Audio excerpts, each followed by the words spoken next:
नमस्कार दोस्तों, आज हम लेकर आए हैं आपके लिए अगला सेगमेंट, अगला सेक्शन। हमने स्टार्ट किया था ट्रांसफ़र ऑफ प्रॉपर्टी एक्ट 1882, जिसमें हमने स्टार्टिंग उसका इंट्रोडक्शन देखा, सब मूवेबल प्रॉपर्टी क्या होती है, इमूवेबल प्रॉपर्टी क्या होती है, बाकी उसके अदर डिफिनेशंस कौन कौन से हैं वो हमने देखा। उसके बाद हमने सेक्शन 5 देखा। सेक्शन 5 जो हमारा बताता है कि ट्रांसफ़र ऑफ प्रॉपर्टी मतलब क्या है, कि ट्रांसफ़र ऑफ प्रॉपर्टी का क्या मतलब है। हम देख रहे हैं हमारे एक्ट का नाम है ट्रांसफ़र ऑफ प्रॉपर्टी एक्ट 1882, लेकिन ट्रांसफ़र ऑफ प्रॉपर्टी एक्ट का एक्चुअल मतलब क्या होता है वो हमने समझा सेक्शन 5 से। अभी जो हमारा नेक्स्ट सेक्शन है सेक्शन 6, वो बताता है कि चलिए ठीक है, आपको पता चल गया कि ट्रांसफ़र ऑफ प्रॉपर्टी होता क्या है, लेकिन क्या ऐसे क्या क्या चीज़ हैं, ऐसे क्या क्या प्रॉपर्टीज़ हैं जिनको आप ट्रांसफ़र नहीं कर सकते हो या जिसको कर सकते हो। तो वही सेक्शन 6 कहता है व्हाट मे बी ट्रांसफर्ड, क्या है जिसको आप ट्रांसफ़र कर सकते हो या क्या है ऐसा है जिसको ट्रांसफ़र किया जा सकता है। ठीक है, चलिए देखते हैं एक एक करके कि आगे क्या बताता है हमारा ये section. Property must be transferable for a valid transfer. ठीक है, सबसे पहली बात इन्होंने कहा प्रॉपर्टी जो है वो मस्ट बी, ठीक है, वो ट्रांसफरेबल होनी चाहिए। किसके लिए? वैलिड ट्रांसफ़र के लिए। एक वैलिड ट्रांसफ़र के लिए, वैध ट्रांसफ़र के लिए उसका ट्रांसफरेबल होना बहुत ही ज़रूरी है। ठीक है, अब मान लीजिए कोई ऐसी प्रॉपर्टी है जिसको मना कर दिया गया कि आप इस चीज़ को ट्रांसफ़र नहीं कर सकते हो, लेकिन क्या चीज़ है ऐसा है कि अगर उसको ट्रांसफ़र, अगर हम मान लीजिए उसको मना कर दिया गया कि ट्रांसफ़र नहीं कर सकते हो आप, लेकिन हमें ट्रांसफ़र करना है, तो क्या हम कर सकते हैं? नहीं कर सकते। क्यों? क्योंकि इसका पहला ही पॉइंट हमारा कहता है कि प्रॉपर्टी का वैलिड ट्रांसफ़र होने के लिए उसका ट्रांसफरेबल होना बहुत ही ज़रूरी है, मस्ट है, बिल्कुल कंपलसरी है। ठीक है, फिर as a general rule property of every kind is transferable. ठीक है, देखो जनरल रूल क्या कहता है कि सभी तरह की प्रॉपर्टी जो होती है वो ट्रांसफरेबल होती है, मतलब प्रॉपर्टी कोई भी हो, कुछ भी हो, वो ट्रांसफ़र की जा सकती है। ठीक है, स्टिल फिर भी there are certain kinds of properties which are not transferable. फिर भी उसके बावजूद कुछ ऐसी प्रॉपर्टीज होती हैं जो ट्रांसफरेबल नहीं हो सकती हैं। ठीक है, देखिए transferability of property is a general rule and non transferability is an exception. देखो जनरल रूल क्या होता है, जनरल रूल क्या है हमारे इस एक्ट का I am sorry, general rule ये है कि भाई आप कोई भी प्रॉपर्टी कभी भी ट्रांसफ़र कर सकते हैं। ठीक है, कोई भी प्रॉपर्टी आप कभी भी ट्रांसफ़र कर सकते हैं, बशर्ते कि वो कोई एक्सेप्शन में ना आए। अगर एक्सेप्शन में आती है तो उस चीज़ को आप ट्रांसफ़र नहीं कर सकते हो। ठीक है,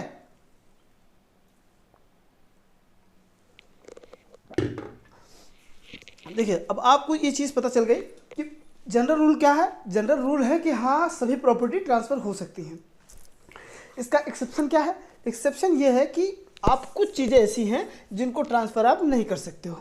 ठीक है, तो आगे देखो क्या बताता है। Section 6 provides that property of every kind, ठीक है, प्रॉपर्टी ऑफ एवरी काइंड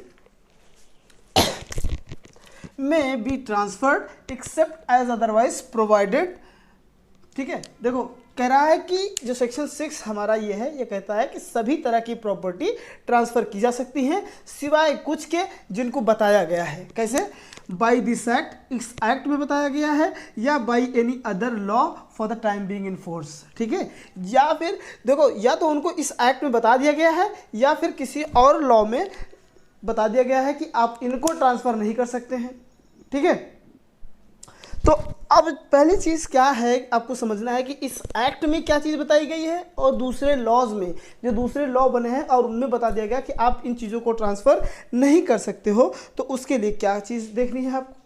ठीक है, उसको आपको देखना है कि कुछ सर्टेन पॉइंट्स हैं, कुछ फिक्स पॉइंट्स हैं, उनको आपको ध्यान में रखना है। अब कंडीशंस जो हैं बताई गई हैं कि आपको क्या क्या ऐसी चीज़ें हैं, क्या क्या ऐसे राइट्स हैं या क्या आपको कौन से ऐसे अधिकार मिले हैं जिनको आप ट्रांसफ़र नहीं कर सकते किसी भी कंडीशंस में, वो होते हैं एक्सेप्शन।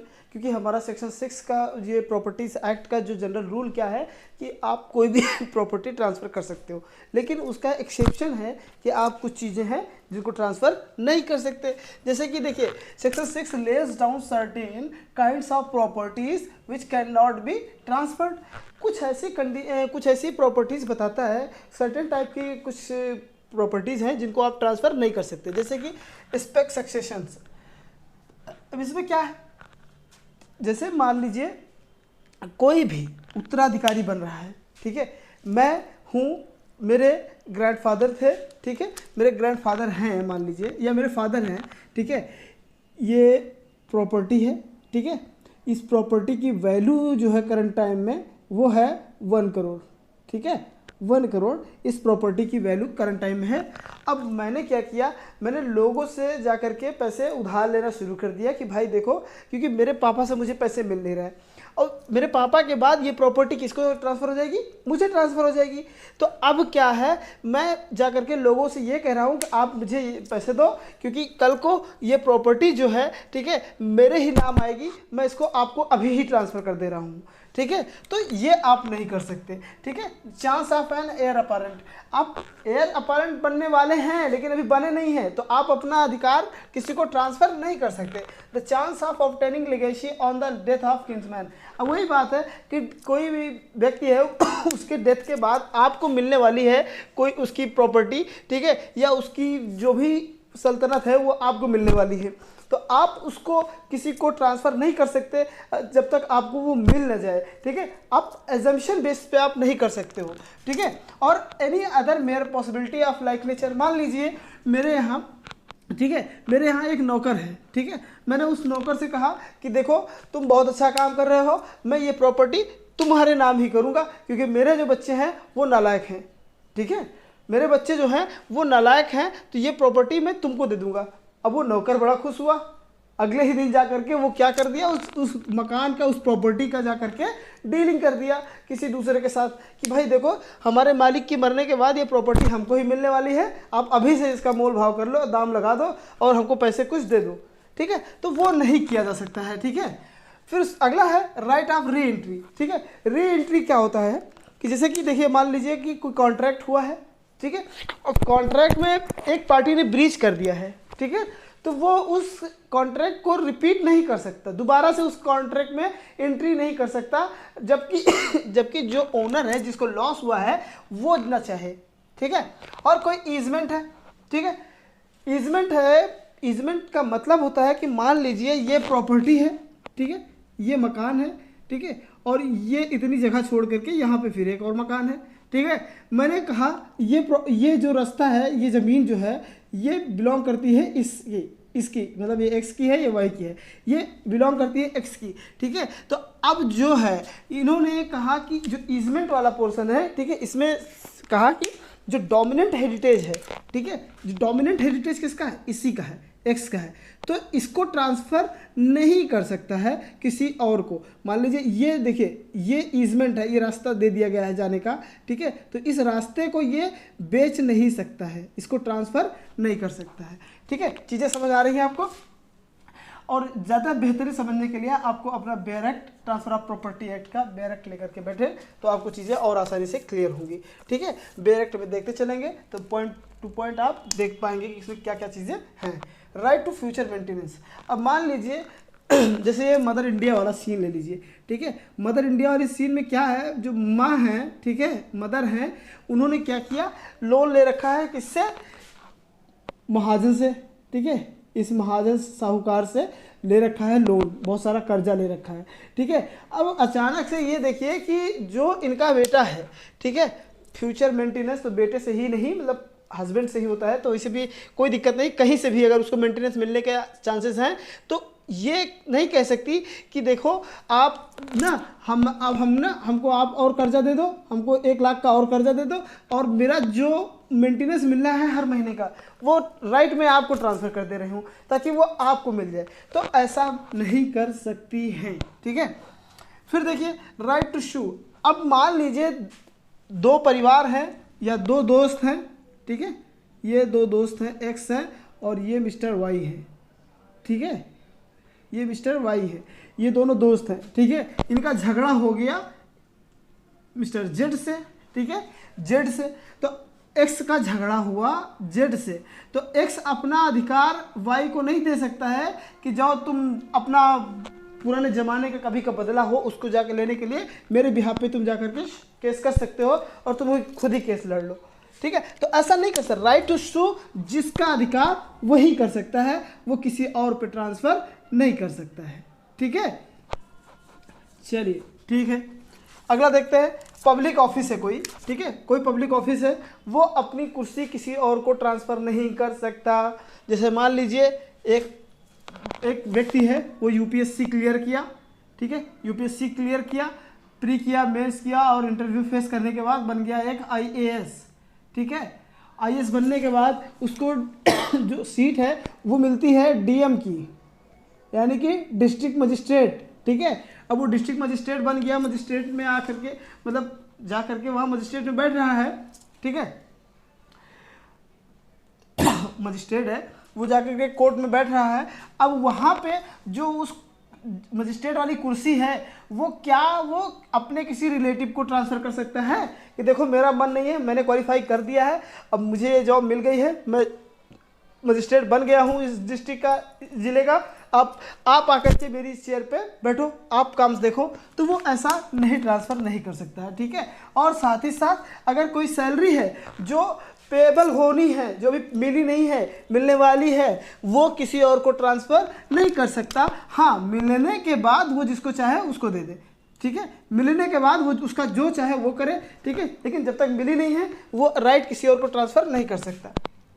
और स्टाइपेंड जो मिलिट्री को मिलता है, नेवल को मिलता है, एयरफोर्स में एयरफोर्स के सैनिकों को, और कोई सिविल पेंशनर है गवर्नमेंट के, ठीक है, उनको जो स्टाइपेंड मिलती है, ठीक है, वो किसी को ट्रांसफ़र नहीं कर सकते हैं। अगर अभी मिली नहीं है या मिलनी है तो गवर्नमेंट से डायरेक्ट इनके खाते में आएगा, इनके अकाउंट में आएगा, ये आने के बाद उसका जो चाहे ये करे, ठीक है, लेकिन जब तक आई नहीं है वो राइट स्टाइपेंड पाने का जो अधिकार है वो किसी और को ट्रांसफ़र नहीं कर सकते। और जो पॉलिटिकल पेंशन आती है, ठीक है, जो राजनेताओं की पेंशन आती है, वो ये नहीं कह सकते हैं कि चलो सर हमारा तो ठीक है, काम चल रहा है, हमको गवर्नमेंट के खाते से इतना पैसा तो मिल ही जाता है, अब हमको जो पेंशन मिलनी है वो पेंशन हम किसी और को दे देते हैं, ठीक है। जो मिलने का अधिकार हमको है, जो पैसा हमको मिलना है, हर महीने पेंशन मिलनी है, मान लो 1 लाख रुपए हर महीने पेंशन मिलनी है इनको, ठीक है, 1 लाख इनको हर महीने पेंशन मिलनी है। तो अब ये उस पेंशन पाने के अधिकार को ट्रांसफ़र नहीं कर सकते हैं। पाने के बाद क्या करते हैं क्या नहीं करते हैं वो इनकी अपनी चॉइस है, ठीक है। उसके बाद कुछ और पॉइंट्स हैं जो आते हैं, मतलब इसमें जैसे कि कंसिडरेशन जो अनलॉफुल है, ठीक है, और section 23 of the Indian contract act के अंतर्गत आती है, ठीक है, उसको भी ट्रांसफ़र नहीं किया जा सकता है। जैसे कि देखो कोई अनलॉफुल ऑब्जेक्ट है और कोई अनलॉफुल कंसिडरेशन है जो section 23 of the Indian contract act 1872 के परव्यू में आती है, उसको भी ट्रांसफ़र नहीं किया जा सकता है। उसके बाद कोई भी एक पर्सन है, ठीक है, कोई भी एक पर्सन है जो लीगली डिस्क्वालीफाई कर दिया गया है कि आप ट्रांसफ़र नहीं कर सकते हो, ट्रांसफ़र करने से लिए ट्रांसफरी बनने के लिए या ट्रांसफ़रर बनने के लिए आपको लीगली डिस्क्वालीफाई कर दिया गया है कि आप नहीं कर सकते हो, ठीक है। तो उसके लिए क्या कंडीशंस होगी? उसके लिए पहली कंडीशन होगी untransferable rights of occupancy of, देखो, tenant, former of an estate और लीज ऑफ एन स्टेट, ठीक है, under the management of code of words. देखो जैसे कि कुछ चीज़ें बताई गई हैं, अगर आप एक टेनेंट हैं, किराएदार हैं, ठीक है, देखिए किराएदार हैं, आप टेनेंट हैं, और टेनेंट का काम क्या होता है कि भाई आप उस प्रॉपर्टी का यूज़ करो और बदले में जो भी आपका रेंट हो रहा है वो रेंट पे करो, ठीक है।